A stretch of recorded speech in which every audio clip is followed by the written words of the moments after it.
Olá, caro aluno, olá, cara aluna, seja muito bem-vindo a mais uma aula aqui do meu canal, Professor Silvestre. Vamos lá, então, aprender mais um pouco hoje. Hoje vamos falar sobre o quê? Vamos falar sobre fontes de energia.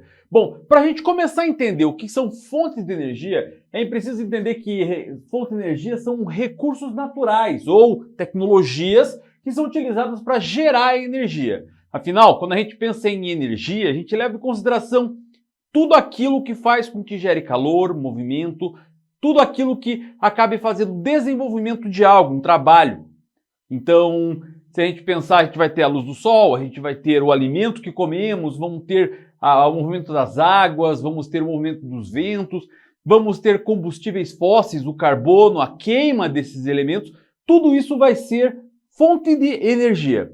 E essas fontes de energia, geograficamente falando, a gente precisa então entender quatro aspectos aí bastante importantes, que é a localização, a extração, o processamento e a utilização.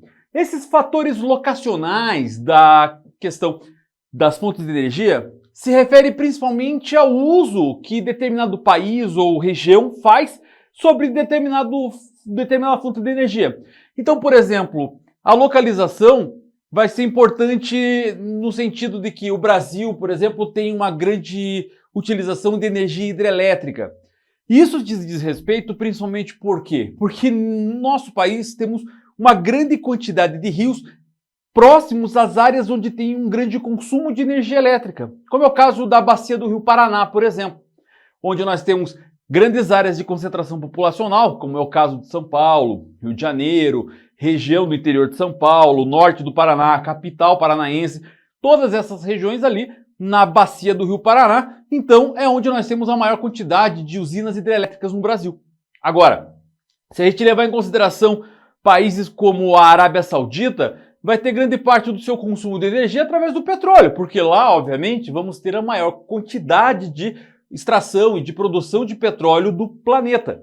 Então isso leva em consideração também a localização. Aquilo que se usa como energia, obviamente, tem a localização. A questão da extração. Nem sempre o fato de ter um determinado tipo de recurso, de fonte de energia, é suficiente para que as pessoas possam utilizá-la. Por exemplo, existe uma grande quantidade de petróleo na região amazônica. Mas por que não se extrai todo o petróleo da região amazônica, por exemplo, para se utilizar como fonte de energia? Porque para tirar a Amazônia, ou melhor, para tirar o petróleo da Amazônia, primeiro eu vou precisar tirar a floresta amazônica, para depois poder utilizar o que tem lá. Só que vou mais além. Como ali nós temos uma grande área, grandes rios, que são os afluentes do Rio Amazonas, que geram energia hidrelétrica, não há por que ter essa preocupação em extrair o petróleo ali, pelo menos nesse momento. Então a extração também vai levar em consideração esses fatores. Outra situação importante seria, por exemplo, regiões onde temos energia geotérmica. A extração, por exemplo, de energia geotérmica vai depender da localização, óbvio, precisa estar no encontro de placas tectônicas, mas também a forma com que eu consiga gerar, ou melhor, utilizar a energia térmica dessas regiões onde temos ali fraturas tectônicas, onde o magma acaba aquecendo determinado fluido, que provavelmente deve ser a água, certo? Agora, temos também a questão do processamento, como é que essa energia acaba sendo produzida.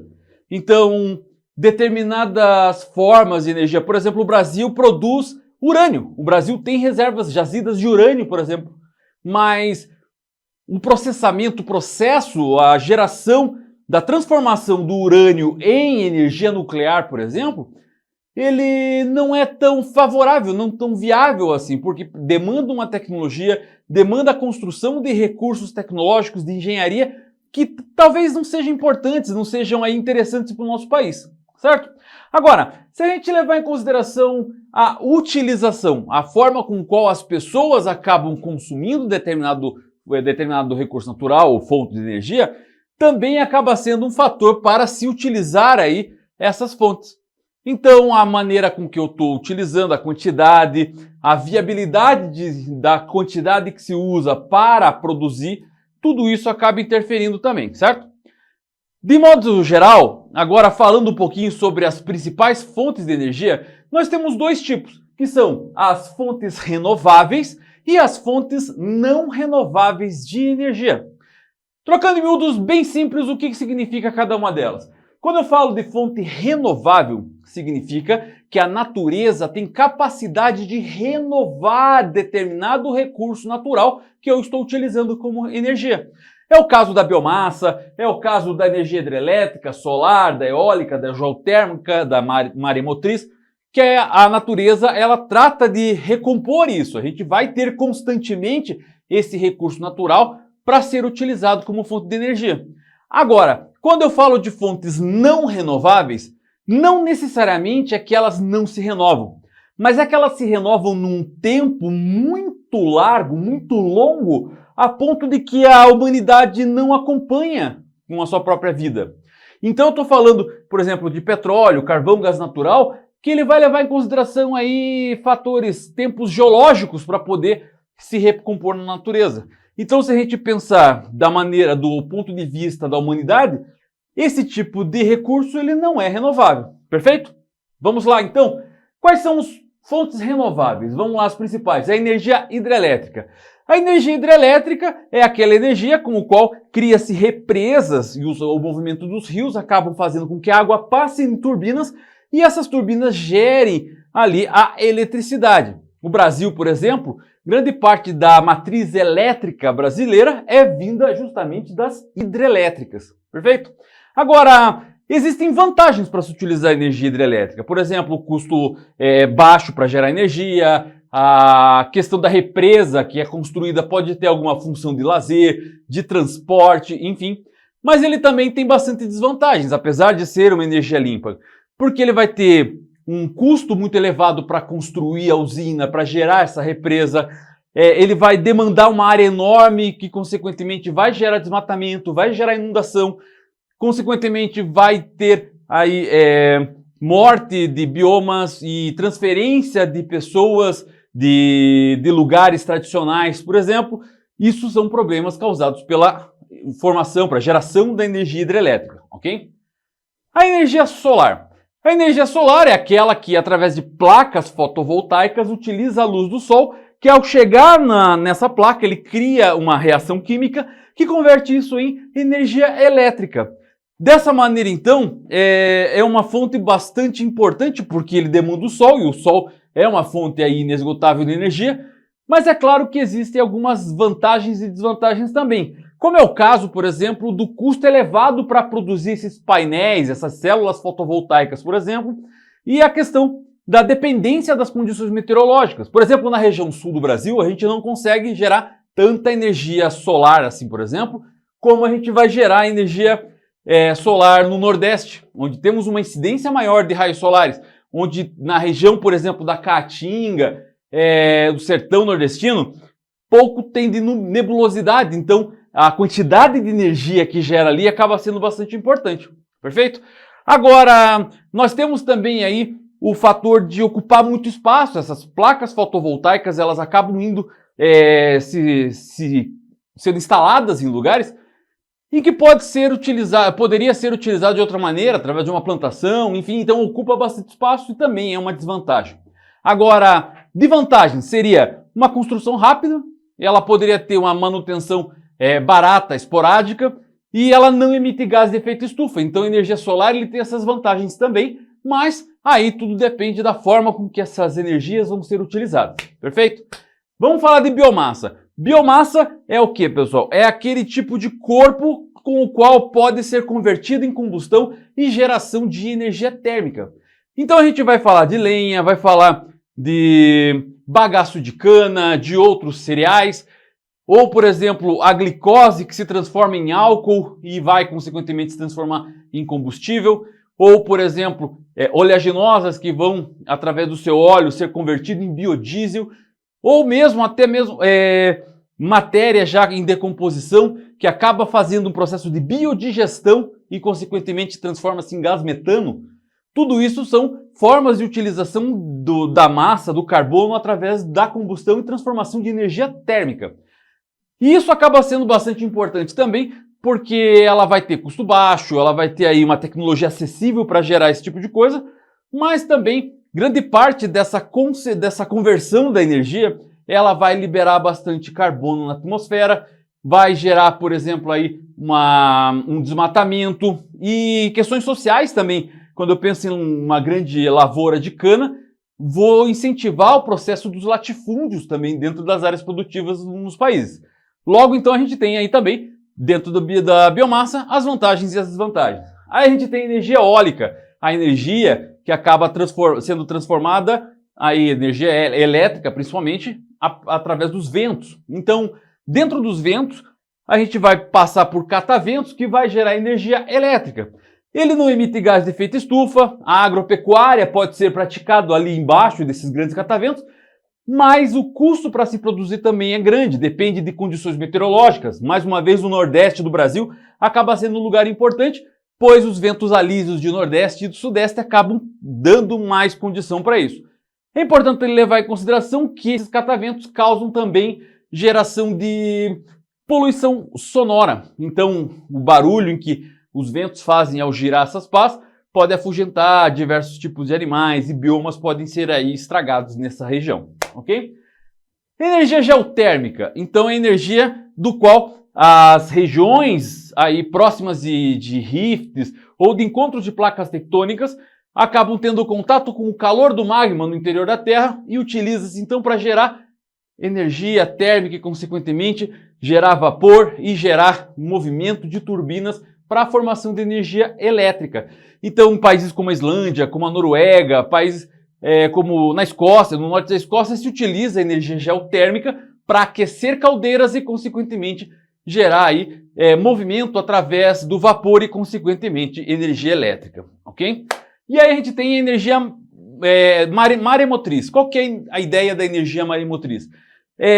O vai e vem das marés, das ondas. Então, é colocado diversas boias gigantescas e essas boias, então, elas sobem e descem movimentando grandes manivelas que vão gerar pressões. E essa pressão, ao gerar aí, ser liberada, vai girar a turbina e, consequentemente, gerar também aí, vai transformar a energia elétrica. Então, nós temos aí diversas fontes renováveis de energia, perfeito? Vindo para cá agora entender um pouquinho sobre as fontes não renováveis. Como eu já falei, segundo aí as nossas condições naturais, as condições humanas, elas não são renováveis porque demora uma vida, muito mais do que uma vida humana para ser recomposto. Mas enfim, nós temos aqui três principais que são chamados hidrocarbonetos: o petróleo, o carvão e o gás natural. Por que hidrocarboneto? Na verdade são quatro, o xisto bituminoso também. Qual que é a ideia aqui principalmente? Eles são feitos principalmente por hidrogênio e carbono. São da mesma família, da família das rochas sedimentares orgânicas.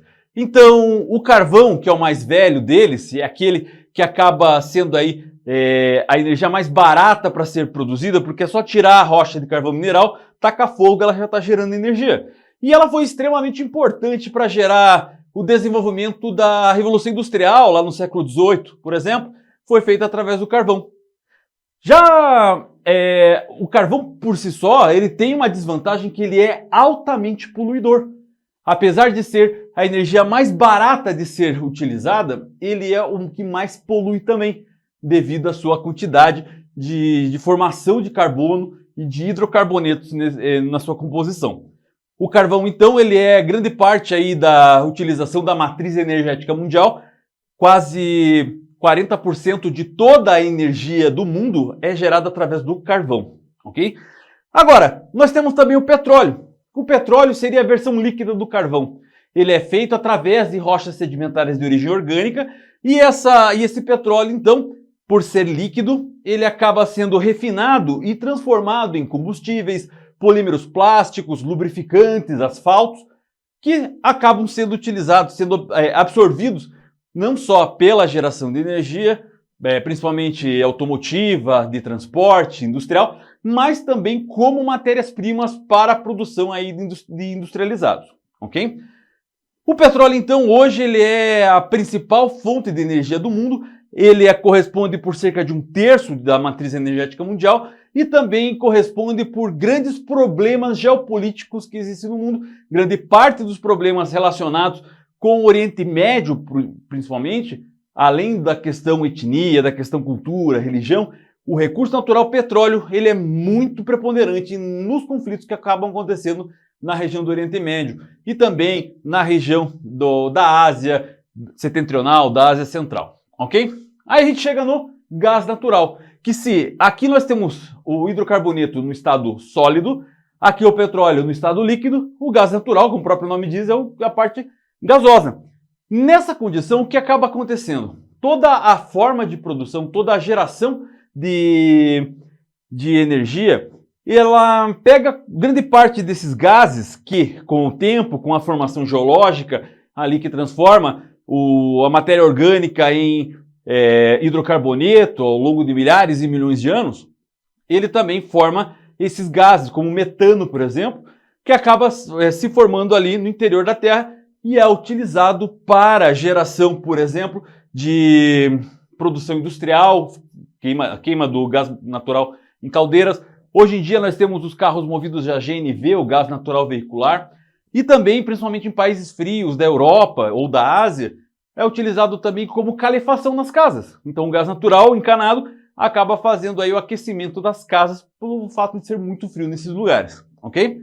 Bom, além disso nós temos o xisto betuminoso, que é uma rocha sedimentar de matéria orgânica, ele pode substituir o petróleo, mas ele tem um processo de extração muito caro. Então ele acaba formando gás, óleo combustível, fertilizante, também devido à quantidade de enxofre que ele tem, acaba sendo utilizado aí para a produção de ácido sulfúrico.